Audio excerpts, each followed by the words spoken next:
আলহামদুলিল্লাহ নবম পে স্কেলের প্রজ্ঞাপন যে কোনো সময় জারি হতে পারে।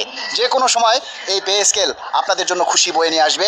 আমরা বাংলাদেশ সরকারি কর্মকর্তা কর্মচারী কল্যাণ সমিতি এবং সারা বাংলাদেশের সকল সাধারণ কর্মচারীদের দোয়া কষ্ট বৃথা যেতে পারে না। ইনশাআল্লাহ আমাদেরকে এই সুখবরটা দিলেন আজকে মাননীয় প্রধানমন্ত্রীর মাননীয় মুখ্য সচিব মহোদয়। শুনুন তিনি কি বলছেন। পে স্কেল তো বিবেচনাধীন আছে এবং গভর্নমেন্টের কমিটমেন্ট আছে, এটা আমরা বাস্তবায়ন করব এবং এটা চূড়ান্ত পর্যায়ে আছে, যে কোনো মুহূর্তে পে স্কেল ঘোষণা হবে। আমাদের আলহামদুলিল্লাহ বলা নিয়ে যারা টিটকারি করেন তাদেরকে বলছি, আপনারাও এই সুখবরের অংশীদার হবেন। আমরা একটি সংবাদ শুনতে পেয়ে আমাদের খুব ভালো লাগছে যে সরকারি কর্মকর্তা কর্মচারীদের জন্য নতুন পে স্কেল চলতি অর্থ বছর থেকেই বাস্তবায়ন করা হবে বলে জানিয়েছেন প্রধানমন্ত্রীর মুখ্য সচিব ABM আব্দুল সাত্তার স্যার।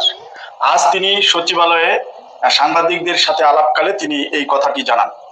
তিনি বলেন যে সরকার প্রতিশ্রুতি রক্ষায় চলতি অর্থ বছরেই সরকারি কর্মকর্তা কর্মচারীদের জন্য নবম পে স্কেল বাস্তবায়ন করবেন। আমরা তার এই কথায় আমরা আস্থা রাখতে চাই। আমরাও চাই দ্রুত পে স্কেলের গেজেট এবং বাস্তবায়ন। সবাই সরকারকে আন্তরিক থাকায় এবং আমাদের কর্মচারীদের পক্ষ থেকে ধন্যবাদ জানাচ্ছি।